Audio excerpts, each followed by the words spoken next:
ጤና ይስጥልኝ እንደምን አላችሁ? እንዴት ናችሁ? የሰርቲ ሚኒት ቤተሰቦች፣ ሰርቲ ሚኒት ኢትዮጵያ ዝግጅታችን ሳምንታዊ ሰዓቱን ጠብቆ ከታፍ ይላል። ኤፍሬም አበበ ነኝ። እንደምታውቁት እንግዲህ ብዙዎቻችሁ ያው በሬዲዮ በማቀርብ የመዝናኛ ፕሮግራም ነው ከፍ ከፍ በሚለው ስያሜ የምታውቁኝ፣ በድምፅ ነው ከብዙዎቻችሁ ጋር የምንተዋወቀው። መቼ ነው በአካል የምናየው? መቼ ነው ደግሞ እንደዚህ ፊት ለፊት እነዚህን ሀሳቦችን በተግባር እንደዚህ ከልጆቹ ጋር ከምንም ጋር አብረን የተለያዩ የመዝናኛ ዝግጅቶች የምታስመለክተን ስትሉኝ ለነበራችሁ በሙሉ ይሄው ጊዜው ደረሰና በሰርቲ ሚኒት ኢትዮጵያ በኩል እንደዚህ ከተፍ ብለን ተገናኝተናል። ታዲያ እናንተ የሚጠበቅባቸው አንድ ነገር ብቻ ይሆናል፣ እሱም ሰብስክራይብ ማድረግ።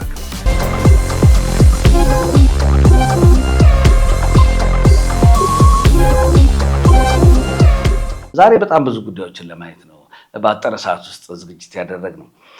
እንደምታውቁት እንግዲህ በየጊዜው ከሲኒማው ጋር በተያያዘ ከተከታታይ ድራማዎች ጋር በተያያዘ አሁን ከሰሞኑ ትንሽ የተሻለ እንቅስቃሴ ይታያል። የሙዚቃውም ነገር እንዳለ ነው። ሙዚቃው እንኳን ሲባል ትንሽ አስቸጋሪ ነው። በየጊዜው አዳዲስ ነገር አዳዲስ አልበሞች በብዛት ይወጣል እንደምታውቁት። ጥያቄ ግን እየፈጠረብኝ ነገር አለ። ምንድነው? ከረጅም ጊዜ በኋላ አርቲስቶች ለአልበማቸው ጊዜ ብቻ ይመጣሉ። ሲመጡ ደግሞ በቃ በአንድ ጊዜ ይመጡና ጭቅጭቅ በቃ ጭቅጭቅ ካሚንግሱን በቅርብ ቀን ይባላል። ለህዝቡ ምንድን ነው ፋይዳው? ነው ይሄ አካሄድ ያልገባኝ ነገር ይሄ ነው።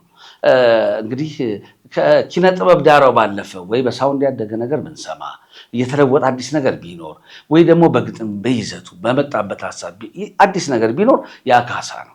ግን ምንም የተለየ ነገር በሌለበት ሁኔታ ያምነው በዘንድሮ በሌላ ቅርጽ ለመድገም በአንድ ጊዜ መጥፋት፣ በአንድ ጊዜ ደግሞ መምጣት፣ እንደገና ሰሞኑን መጥቻለሁ ብሎ ሸጦ ዞር ለማለት ማስጨነቅ ነው የምናየው ነገር እንጂ የሚደመጥ የሚያረካ ነገር ቢኖር ይሄ ጥያቄ ወደ አይምሮ አይመጣም ነበር። እርግጠኛ ነኝ እናንተም ውስጥ ይሄ የብዙዎቻችሁ ሀሳብ እንደሆነ ተስፋ አደርጋለሁ።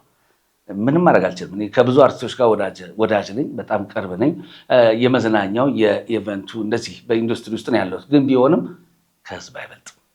እኛ ለህዝብ ነው ወገንተኝነታችን። ስለዚህ የሚስተካከሉትን ያየናቸውን ነገሮች ፍንትው አድርገን ማሳየታችን የማይቀር ነው። ፍንትው አድርገን አምጥተን እውነታውን ከህዝብ ወገን ያለውን ህዝብ የሚናገርለት ያጣውን ህዝብ ያልተናገረው ወይም ደግሞ ያልተነገረለትን ነገር አምጥተን ከኢንዱስትሪ ሰዎች ጋር ማገናኘት ነው አንዱ ስራችን። እንደ ባለሙያም ሁልጊዜ ውስጤ የሚጠይቀኝን ነገር መመለስበት አይነት ስሜት የሚሰማኝ ሀሳብ ስናነሳ ማለት ነው። እና አልበም ሸጡ ለመዞር ብቻ አትምጡ ባካችሁ ኢትዮጵያ አርቲስቶች። ወይ የተለየ ነገር ወይ በጠፋችሁበት ጊዜ አዲስ ነገር ሰርታችሁ ስትመጡ የህዝቡ ጆሮ በነበረበት አይደለም የሚጠብቃችሁ። እናንተ አሁን ባለፈው በተደመጠው ወይም ባለፈው በተወደደው ሜዥርመንት ላይ ቆማችሁ ነው ዘንድሮ የምትመጡት። አድማጩ ግን በዛ ውስጥ በጣም ከዓለም አቀፍ ነገሮች ጋር አሁን ደግሞ ያለው የዲጂታል ዘመን እንደመሆኑ መጠን በጣም ጨምሮ ነው የሚጠብቃችሁ። ለዛም ነው ስራው ይመጣል፣ ይወዳቸዋል፣ ሊቀበል ይፈልጋል፣ ጊዜ ይሰጣቸዋል። ጠብ የሚል ነገር ልቡን የሚነካ ጥበብ ደግሞ ግንኙነቷ ከመንፈስና ከነፍስ ጋር ነው። እዛ ጋር ካልደረሰ ከጆሮ መለስ ነው የሚሆነው ማለት ነው። ይሰማችኋል፣ ትመለሳላችሁ፣ ይሰማችኋል፣ ትመለሳላችሁ። መቼ ነው እንደ በፊቱ አልፋችሁ በውስጥ የምትቀመጡት የሚለው ጥያቄ ቆም ተብሎ መታሰብ ያለበት ይመስለኛል። ያለበለዚያ ህዝቡን ማርከም ነው የሚሆነው።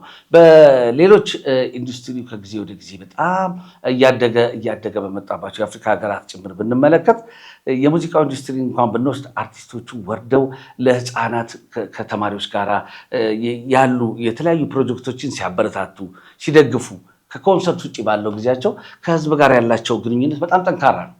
ዝም ብለው አይጠፉም። ማህበረሰባዊ ስራዎችን ይሰራሉ፣ ያግዛሉ። የፈረሰ የሆስፒታል ካለ እሱም በገቢ ለመደገፍ የሆነ ነገር ያደርጋሉ። አርቲስቶቹ በመሀል ያለውን እስቲ ዲዛይናቸውን፣ ሶሻል ሚዲያቸውን ተመልከቱት።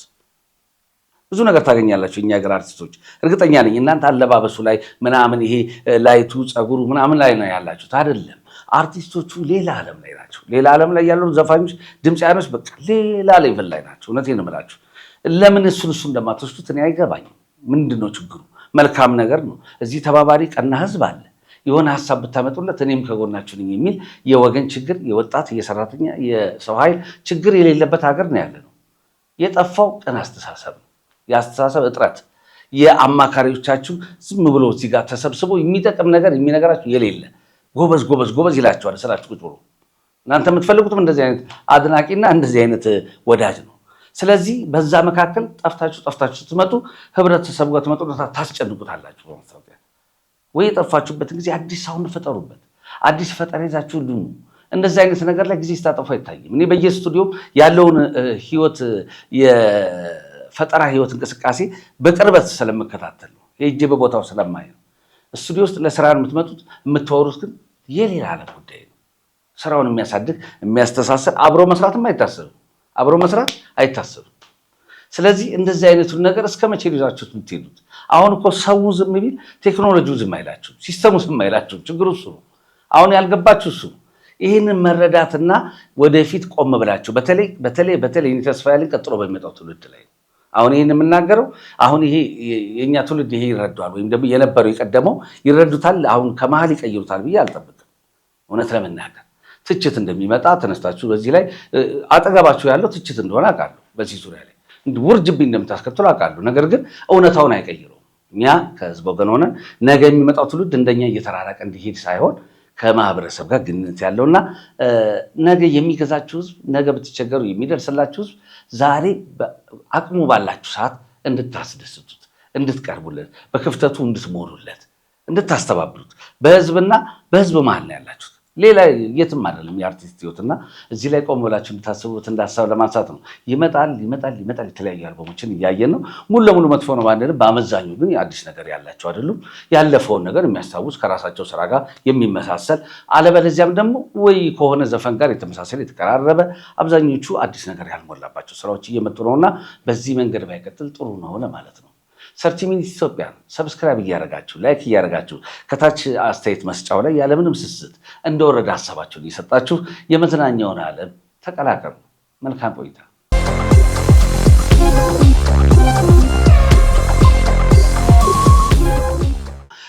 ሌላኛው በጣም የሚያዝናናኝ ነገር እንደ ባለሙያ በጣም የማየውና ሁልጊዜ አእምሮዬ ውስጥ ጥያቄ የሚፈጥርብኝ ነገር አለ። አሁን ደግሞ ያሉ ሶሻል ሚዲያ አጠቃቀማችሁ ራሱ በጣም እያሳቀኝ መጣ። ስራችሁ ልክ የሆነ ችግር ሲያጋጥመው ወይም ደግሞ ስራችሁ ላይ ኮንፊደንስ ሳይኖራችሁ ወይም የሆነ ምልክት ሲኖር መታችሁ የምትወሸቁት ሚዲያ ላይ ነው። መታችሁ ሶሻል ሚዲያ ላይ የምትወሸቁት ነገር በጣም ነው የሚገርምኝ እኔ ባለሙያዎቹ ማለት ነው። ለምሳሌ አንድ በጣም የምንወደው ዘፋኝ ነው፣ በጣም የምናከብረው ትልቅ ሰው ነው ብለህ በልብ ውስጥ ያስቀመጥከው ሰው ልክ የሆነ ባልተመቻቸው ወይም ደግሞ ጥራት የጎደለው ነገር እንዳለ ሲሰማው ይመጣና ሶሻል ሚዲያ ውስጥ ይደበቃል። ሰው ሁሉ እንደውም እስከሚል ድረስ ለሰው ሁሉ እስከ መውረድ ደረጃ ድረስ ማለት ነው። ብድግ ብሎ ምን ይመሳሰል እንግዲህ ከተመን በላይ የሆኑ አድናቂዎች አሉት ብለህ የምታስበው ሰው መጥቶ ቲክቶከር ውስጥ ሲደበቅ ታገኘዋለህ። ቲክቶከር ምን ያድርግ? ማድረግ የሚችለው ነገር አለ? ከቻለ ለምን አያስደምጥህም? ቲክቶከር ጋር መተህ ስለተደመጥክ ዘፈን ነው ማለት አይደለም። ቲክቶከር ሄደህ ሰብስበህ ስላሰማ ዘፈን ነው ማለት አይደለም። ዘፈንን ለኢትዮጵያ ሕዝብ ነው መጀመሪያ መስራት ያለብህ ስትሰራ። በጀኔሬሽን በምናምን የምታስበው እኮ አቅምህን ስታቅ ነው ማለት። ትንሽዬ አቅም ካለ በአቅም ልክ ተደራሽ ለማድረግ ትሄዳለህ። አቅም ከሰፋ በሰፋው ልክ ነው ተደራሽነት የምትሄደው። ጋሽ ጥላሁን ገሰሰ እኮ ለዚህ ሰፈር ብለው የዘፈኑት ዘፈን የለም። እነ ጋሽ ማህሙድ እኮ ለሰፈሬ ለማህበረሰብ ለሰፈሬ ለጎረቤቴ ብለው የዘፈኑት ዘፈን የለም እኮ። እንደ ሀገር ነው አቅማቸው በዛ ልክ እንደ ሀገር ስለሆነ ማለት ነው። ከዚህ በፊት ያንን አላደረጋችሁ ማለት አይቻልም። ከዛ በፊት የቀደመ ታሪክ እያላችሁ የተሰጠው ችግር ሳይኖር በቂ የሆነ የሰው ኃይል የሰው አቅርቦት ተሰጠው ያላቸው ግለሰቦች ወይም ደግሞ ስሙ ያላቸው ሰዎች፣ በእርግጥ በስም ባላምንም እኔ ማለት ነው እኔ ማምነው በፕሮዳክት ነው በውጤት ነው ማምነው፣ በስም ግን የሚሰሩ ሰዎች አጠገባችሁ ሁሉ ነገር እያለ የተሸንከረ ነገር ይዛችሁ ትመጣላችሁ። ለማዳመጥ ፈልገን አልደመጥ የሚል ነገር ለምን እንደምታመጡልን አላውቅም። አስቸጋሪ ነው ይሄ ነገር። ትመጡና ከዛ እዛ ውስጥ ትደበቃላችሁ። አንደኛው በጣም የሚገርመኝ የሶሻል ሚዲያ ካራክተር ይሄ ነው። ሙዚቃውን ሁሉም እየጠበቀ አንተ የሆነ ሰፈር ይሄ የሆነ ሾርቴጅ እንዳለ አመላካች ነው ማለት ነው። ለዛ ነው አሁን ኧረ መቼ ነው የሚወጣው ምናምን የሚል ድምፆች እየሰማው ስለሆነ ነው። እንግዲህ ይሄ አንዱ የክፍተት ከታዘብኩት ነገሮች መካከል አንደኛው አሁን ያለው የአርቲስቶቻችን የሶሻል ሚዲያ ባህሪ ሰሞነኛ ከማየው መሀል አንዱ ነው። ሌላኛው ምንድን ነው? ይሄ ደግሞ በጣም ያስቀኛል ማለት ነው። በጣም የሚያስቀኝ ነው። ከሰሞኑ ደግሞ የማየው ምንድን ነው? በፊት ወይም ደግሞ እስከ ቅርብ ጊዜ ድረስ ዘፈን ከተወደደልህ የሰራው ስራ ከተወደደ ማን ነው የሚያረጋግጠው? ህዝብ እኮ አይደለም እንዴ? ለህዝብ ነው አይደለ ስራህን የምታቀርበው? ህዝቡ ነው የሚናገርልህ። እንደውም ድምፃዊው መጥቶ በጣም የሚገርም ስራ ከአቅም በላይ በጣም አድንቆ ሲገልጽሉ ቴንኪው አመሰግናለሁ፣ ወደዳችሁልኝ፣ ስለወደዳችሁልኝ በጣም አመሰግናለሁ። ትህትና አለው። የአርቲስት ቃና የአርቲስት አንደበት ትህትና አለው። ሰርቶ እንኳን የማይመጻደቅ ነው። አሁን ከሰሞኑ ደግሞ የመጣ የሶሻል ሚዲያ ባህሪ አላችሁ። ምንድን ነው አልሰማ ስትል ህዝቡ አልቀበልም ሲል አየው እንዴት እንደተሰማው አየው እንዴት እንደነቀነቁ ትላለህ። እንዴት እንደዛ ይሆናል? ከነቀነቅማ መነቅነቅን እኛ እንንገርህ ለምን ትነግረናለህ? አልነቀነቅኩም እያልከኝ እኮ ነው። አየው እንዴት ውስጤ ክፍተትን እኮ እያከምክ ነው። ድክመትን ራስን እያስታመምኩ እኮ ነው። አባቴ ምን አድርጉ ነው የምትሉት? የተሰማ ሰው እንዴት እንደተሰማው አይልህም። መሰማትን የሰማ ይነግርሃል። ለምንድን ነው ተሰማው ብለህ የምታስጨንቁ? አንዳንድ አርቲስቶች እንደዚህ ደግሞ ትመለከታለህ። አየሁ እንዴት እንዳደረኩት አየህ እንደዚህ እንደሰራሁት። የሰራ ሰው እንደዚህ ያወራ። ያለ መስራት ምልክቱ ሰራው ማለት ነው።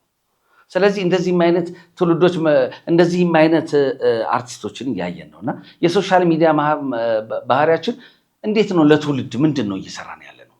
የራሳችንን ኢጎ ማስታመማችንን የራሳችንን የስነ ልቦና ክፍተት ማከካችንን አይደለም ማየት ያለብን።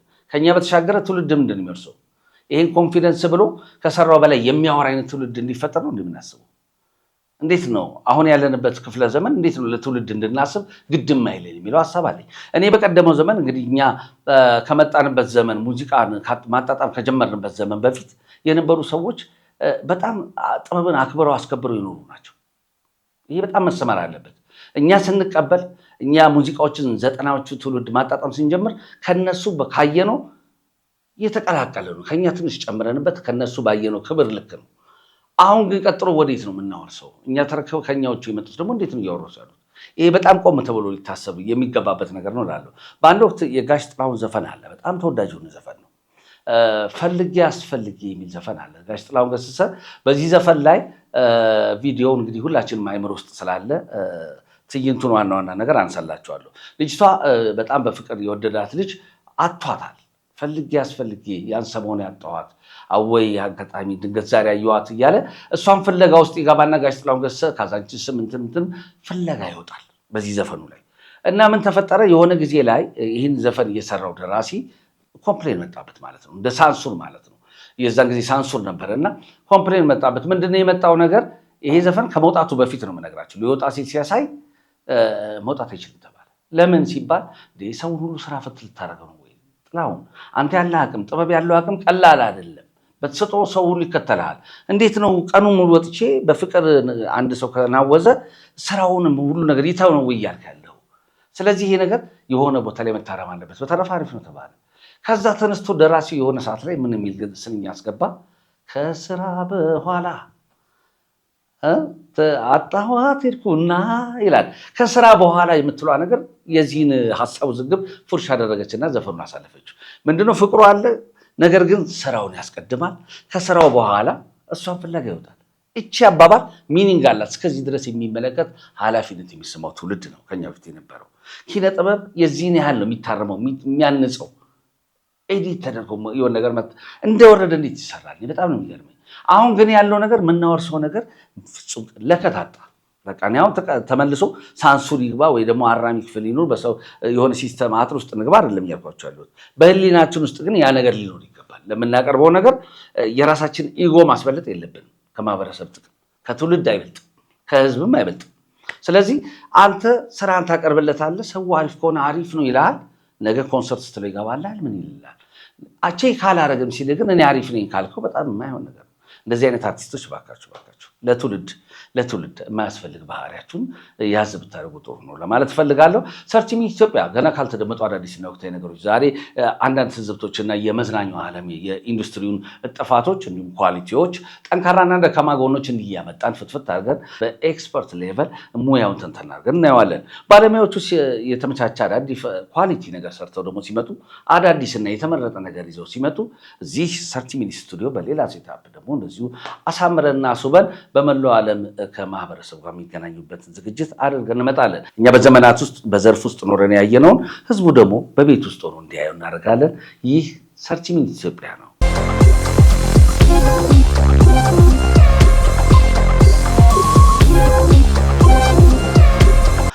ዛሬ እንግዲህ ዕለት ተዕለት ስንኖር የታዘብናቸውን ያየናቸውን የመዝናኛው ኢንዱስትሪ ህጸጾችን ወይም ደግሞ ክፍተቶችን ነው የምነግራችሁ።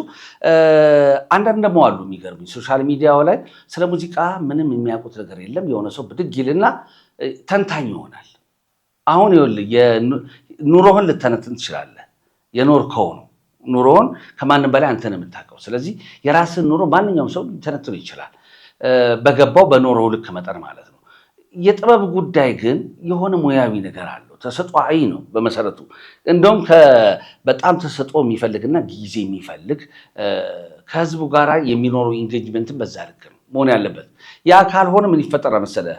ልክ እነዚህ በመጽሐፍ ቅዱስ ሐሰተኛ ነቢያት እንደሚለው በጣም በርካታ ያልተገባ ዝነኞችን እንፈጥራለን። ያልተገባ ያልተደከመበት መወደድ እንዲያገኙ ሰዎች መጣር ይሆናል ማለት ነው። እና ብድግ ይልና የሆነ ከሆነ ሰፈር እንደው በቃ 16 ሰዓት እዛ በረዶ ውስጥ ምናምን ሲሰራ ይውልና ከዛ እሱን አደራርቆ ብድግ ይልና ጋደም ብሎ የቻይና ስልኩን ብድግ ሲያደርግ ትዝ ሲለው የእንትና አዲስ ዘፈን ተለቋል። ብድግ አድርጎ በቃ ያንን ዘፋኝ እወደዋለሁ ወይስ እጠለዋለሁ፣ ወይስ ሶሻል ሚዲያ ላይ በቴክስት ተለማምጦኛል ሰላም ብሎኛል ወይስ አላለኝም፣ አውቀዋለሁ አላውቀውም፣ የእንትና ጓደኛ ነው አይደለም ከሚል ተነስተህ የምትሰጠው አስተያየት ተገቢ አይደለም። ማንም አልፎ ያዥ የሚያወራው ሙያ አይደለም። ሙያው ጥበብ ነው። ጥበብ ራሱ ሙያዊ ነገር አለው። እስቲ ብድግ አድርግና አንድ ኦርጋን ብድግ አድርገህ ዝም ብለህ ኦርጋኒስት ለመሆን ሞክር። ትክክለኛ ድምፅ ታወጣለህ እንዴ? ላይክ እንደዛ የተደነቃቀፍ አይነት አካሄድ እያየሁ ስለሆነ ነው። ብድግ ይሉና ስለ ሙያው የሚተነትኑበት መልኩ የዓመቱ ምርጥ አልበም ብሎ ይልልሃል። ምርጥ አልበም የዓመቱ 3 የምንጊዜ ምርጥ አልበም ይላል። የምንጊዜ መሆናቸው በምንድን ነው ማረጋገጫው? የኢትዮጵያ ምርጥ የምንጊዜም ስትል በጣም እነዛን 3 የምንጊዜም ስትል 3000 የምንጊዜም አርቲስቶች የደከሙ አርቲስቶች ሞራል እየጎዳ ነው። 3000 የምንጊዜም የደከሙ አርቲስቶች አድናቂዎችን እየጎዳ ነው። 3 ሰዎች ይጠቀማሉ። 3000 ወይም 30,000 አርቲስት ምንድን ነው ጨፍልቀህ የምታልፍበት አይነት እይታ ነው የሚሆነው። ስለዚህ እንደዚህ አይነት የማይነካኩ ነገሮችን ድፍረት ነው እንዲነካካ የሚያደርገው። ሙያዊ ሲሆን አንነካቸው። ምክንያቱም በጣም በምክንያታዊነት መታየት ያለባቸው። ያንን ለማለታችን ጥግ ድረስ ማስረጃ ያለን ነገሮች ሊሆኑ ይገባል። ሁሉንም ያስማማል እያልኩ አይደለም። ባለመስማማትም ቢሆን ምክንያታዊ መሆን አለብን። እሱን ማድረግ ሲገባ ብድግ ብሎ ስልኩና የእረፍት ጊዜ በመላሳለፍ ተብሎ አስተያየት የምትሰጡ የሶሻል ሚዲያ ሰዎች ብትስተካከሉ ደስ ይለኛል። እንደዚህ አይነት እንትኖች ሲመጡ ደቂቃም አልፈጅም። ነገር ግን ህዝቡ ስለማያውቅ አንዳንድ የሙዚቃ አፍቃሪ ሁሉም ስለሙያው ያውቃል ማለት አንችልም። ስለዚህ የሚረዳውን ያህል ጠጋ ያለ ያውቃል። በርቀቱ ልክ እንደው አረዳዱን ወይም የፊቱን ሁኔታ አይቶ ሙያውን በዛ ገምግሞ እንደው ላይኩን ገጭቶ ሲያልፍ ያለው ነገር ግን ሙያው ነገርየው ከዛ በላይ ነው። ስለዚህ ሙዚቃ ላይ ገብታችሁ አስተያየት አትስጡ አይደለም የምለው። ገብተው ሶሻል ሚዲያ ላይ ያላችሁ ሰዎች አስተያየት ስጡ። 30 ሚኒትስ ኢትዮጵያ እንግዲህ የተለያዩ ወቅታዊ ነገሮችን በሳምንቱ ይዘን እንመጣበታለን። ኤፊ ከፍ በ30 ሚኒትስ ይህን ይመስላል የዛሬው ፕሮግራማችን። ነገር ግን ከማጠቃለል በፊት ሀሳቡን ጠቅልል ላደርግ የምፈልግበት አንድ ወሳኝ ፖይንት አለኝ። ምንድነው? ይሄ ሁሉ የመጣንባቸው ነገሮች አንደኛ ለህዝባችን ማሰብ አለብን። ለህዝባችን በጣም መጨነቅ አለብን። ጥበብ ማለት አንዳንድ ጊዜ አሁን እንደው እንደ ምሳሌ አንስቼው ለማለፍ በጣም ቀለል አድርጎ የማየት ነገር ያለው አልበምን እንደ ሲንግል የማሰብ ነገሮች አሉ። ከዛ ባለፈ ለምሳሌ ይሄ የመጣው ዜማ ሁሉ ዜማ ነው ተብሎ የሚወሰድ ዜማ የመጣው ሁሉ ዜማ ሆኖ የሚሰራ ከሆነ ህዝብ ጋር ምላሹ ምናየው አይነት የሚሆነው በጣም መታሸት ይፈልጋል፣ ድካም ይፈልጋል። በየጊዜው የምትችለውን አድርገህ የደከምክበት ነገር ያስታውቃል። በየትኛውም ዘርፍ ላይ በጣም በጥራት በኳሊቲ የሚሰራና የማይሰራ ይለያል። ያንን የሚያደርገው ሂደትና ጊዜና የሰውየው ድካም ወይም ጥረት ነው። ስለዚህ በዛ መጠን ራሳችሁን ለማብቃት መስራት አለባችሁ ብዬ አስባለሁ። ኪነጥበብ አካባቢ ያላችሁ ሰዎች ወይም በዚህ ሙያ የምትኖሩ ሰዎች ማለት ነው። ከዛ ውጭ ግን ወደ ህዝባችን ስንመጣ ደግሞ ለህዝባችን ነው ዋናው የመዝናኛ ፕሮግራማችን ሁሉ ነገር ያለው ህዝባችን ጋር ነው። እኛ በዋነኝነት ደግሞ ለህዝባችን ጠቃሚ የሆኑትን አሪፍ የተመረጡ ነገሮችንም እንደዚሁ እያመጣን ደግሞ ለምሳሌ እድል ያጡ በጣም ታለንት ያላቸው እናውቃቸዋለን። እኔ በየአይድሉ ላይ ለምን ራሱ እንደምትመጡ እሱ ለብቻ እመጣበታለሁ ሌላ ጊዜ። አስፈላጊ የሆነ የአይድል የትኛው ነው? አይድል ላይ የመምጣት አቅም ያላችሁ ናችሁ የምትመጡት ወይስ ከአይድል በላይ የሆነ አቅም ይዛችሁ ነው የምትመጡት? እሱን ለብቻው ሌላ ጊዜ እንመልስበታለን። በቀጣይ እናገኘዋለን። ነገር ግን እንደዚህ ስራ በብቃት ሰርታችሁ ጥሩ ስራ ሰርታችሁ እድሉን አልታችሁ ደግሞ በተለያየ መንገድ መቼም እያንዳንዱ እስትንፋስ ዘንድሮ እስትንፋስ ሁሉ ቻርጅ ማድረግ ሊጀምር ነው ቢባል ሁሉ ይታመናል እና ሁሉ ነገር ገንዘብ ይፈልጋል። ብዙ ነገር አድካሚ ሂደት አለው። በዛ ምክንያት እድሉን ያጣችሁ ደግሞ ወጣቶችን ለማበረታታት እኛ ለህዝባችን ጥሩ እስከሆነ ድረስ ጥሩ ስራ ካላችሁ ከዚህ በታች በምታዩት የ30 ሚኒትስ ኢትዮጵያ ቢሮ ስልካችን በመደወል የምንችለውን የሚዲያ ከቨሬጅ እና አንዳንድ ፕሮዲውስ ማድረግ የምንችልበትን መልኩ ልናግዛችሁ እንችላለን። ምክንያቱም ጥሩ ነገር እናንተ ጋር ካለ ለህዝባችን ጥሩ ነገር ለማቅረብ እኛ ጋር ፍላጎቱ አለ። በተረፈ እስካሁን ካወራ ነው እስካሁን ከነበረን በዛሬው ቆይታዬ ጠቅለል ሳደርገው ትልቁ ነገር አንደኛ አሁን ላለው ህዝብ ዛሬ ሊታሰብለት የሚገባ ነው። ይህ ህዝብ በጣም ብዙ የዓለም ሁኔታ በጣም ቻሌንጅ ነው በዚህ ሰዓት ላይ በጣም አድካሚ ይሆናል። ብዙ ነገሮች የህይወት ሩጫው በርትቷል። ተሮጦ የማይሞላ ህይወት ሞላ በዚህ ጋር ሞላ እስቲ በዚህ ጋር የሚጎልበት በጣም ብዙ ኢሹ ያለበት ሰው ነው። ስለዚህ እንደዚህ አይነቱ ህዝብ ከዛ ጊዜው ላይ ከዛ ድካሙ ከቤተሰብ ከሚያስተዳድረው ከህይወት ጥያቄው ምላሽ ላይ እንደው ከዛ ሩጫው ላይ አረፍ ብሎ ደግሞ ጊዜ ሲሰጥ ምን አይነት ጥበብ ነው ሊያገኝ የሚገባው? አቀናባሪዎች አንድ ጊዜ በተሰራ ሴታፕ የመጣውን ዘፋኝ በሙሉ በአንድ አይነት ቶት ታቀናብሩታላችሁ። ችግር ውስጥ እኮ ነው የገባነው። ሁሉንም ዘፋኝ ድምፁ የተለያየ ዘፋኝ ይመጣል፣ እናንተ አንድ አይነት አድርጋችሁ ታመርቱታላችሁ። ይሄ ሁሉ ነገር ቆም ተብሎ ይታሰብ ይገባል። እንደ የሙዚቃ ስታይሉ ልትገሩት ይገባል። እንደ ተሳሳተ እያወቅ ታቀናብርለታለህ። ይህን ሁሉ ነገር ማስተካከልና ለህዝባችን ማሰብ አለባችሁ። ይሄ በጣም በጫና ውስጥ በሩጫ ውስጥ በብዙ ኃላፊነት ውስጥ ያለ ህዝብ ነው ቁጭ ብሎ ዋጋ ሰጥቶ ቫሊዩ ሰጥቶ የሚሰማችሁ። ዛሬ ሳያቅ ያደነቃችሁን እንትን ነገር የሚከፈለውን አለ ማሰብ ሁልጊዜ በጥራት መቀጠል ታሪካችሁ ከፍ ብሎ እንዲቀጥል የምትፈልጉ አርቲስቶች ወይም ለጥበቡ ተወልደናል የምትሉ በሙሉ ኳሊቲ ያለው ነገር መስራት፣ መጨነቅ፣ ማማጥ ይጠበቅባቸዋል። ሌላው የትውልድ ጉዳይ ነው። በቃ እንደዚህ ሰርታችሁ ያልተሰማ ከሆነ ቀጥሎ ስለመስራት ማሰብ ሲገባችሁ እልህ መጋባት አያስፈልግም። መተህ እንዴት እንደተሰማው ብለህ ስለዘፈኑ አታስረዳኝ። ጥበብ የምታስረዳው ነገር አይደለም። ጥበብ ታቀርባለህ፣ ዞር ትላለህ። በቃ አንተ ስለ ጮክ አይሰማም። አንተ አንደኛ ነኝ ብትል አይሰማም። ለምን ትለፋለህ? ጉልበትና ጨርስ ወንድሜ። ስለ ቀጣዩ ስራ ተጨነቅ። ዞር በልና ወደ ስቱዲዮ ከተም። ቀን ከሌት እንደገና አዲስ ምጥ ውስጥ አዲስ ጭንቀት ውስጥ ግባ። ለምን ታዝለናለህ? እኛንስ አይሆንም።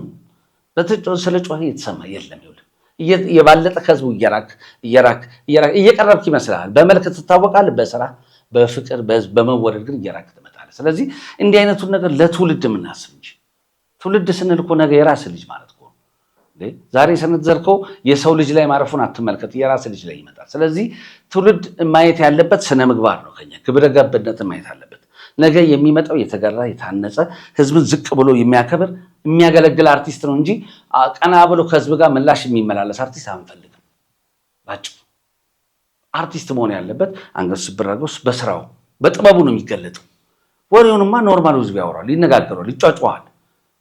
ፊድ በዚህ ጋር በዛ ጋር ፒፕ እሱ የከተማው ጩኸት ይበቃናል። አንተ መተህ ጩኸት ከሆነ ምንም አታደርግም። እዚህ ጋር እኛ ጠቢባን ነው የምንፈልገው እዚህ ጋር አየህ።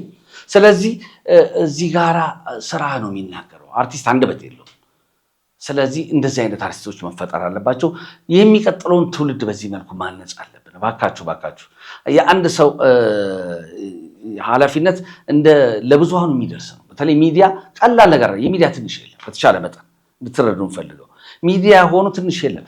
ከጥሩ ነገር በላይ ደግሞ መጥፎ ነገር ይጮሃል። ይህንን አስተውሉ። ስለዚህ ዛሬ በጮሆ ነገር እናንተም ላትጠቀሙበት ምንም ላታተፉበት አልፎ ግን ሁል ጊዜ የሚቀርና ሪከርድ ሆኖ የሚቀረው ነገር መጠንቀቅ መቻል እንዳለብን መቼም ለጠቢባን ከዚህ በላይ ብዙ ማለት የሚያስፈልግ አይመስለኝም። ማስታወስ ማንቃት ግን የኛ ስራ ነው። መገናኛ ብዙሃናት ላይ ያለን ሰዎች አንዱ እንደ ባለሙያ የምንሰራው ነገር ይህንን ነው። በህዝብ በኩል ችግር ካለ ህዝቡን መቀስቀስ፣ እንደዚሁም በአርቲስቱ በኩል ደግሞ መዘናጋት ወይም ደግሞ ህዝቡ ዝም ብሎ ይቀበለኛል ምን ነው ደግሞ አሁን ደግሞ ሰበብ የምትፈጥሩት ነገር አለ። ኢኮኖሚ ነው፣ ፖለቲካው ነው፣ ግጭቱ ነው፣ የዓለም ሁኔታው ነው፣ አየር ንብረቱ ነው፣ በሽታው ነው። እሱ አይደለም። ሁሉንም ነገር ሰብሮ ይገባል ጥበብ። እኔ ልንገርህ፣ ጥበብ የትኛውንም ዓለም የማናውቀውን ቋንቋ ሁሉ እንሰማለን። ጥበብ ምንም የሚያስቆመው ነገር የለም። የጥበብ አቅም ግን ይፈልጋል።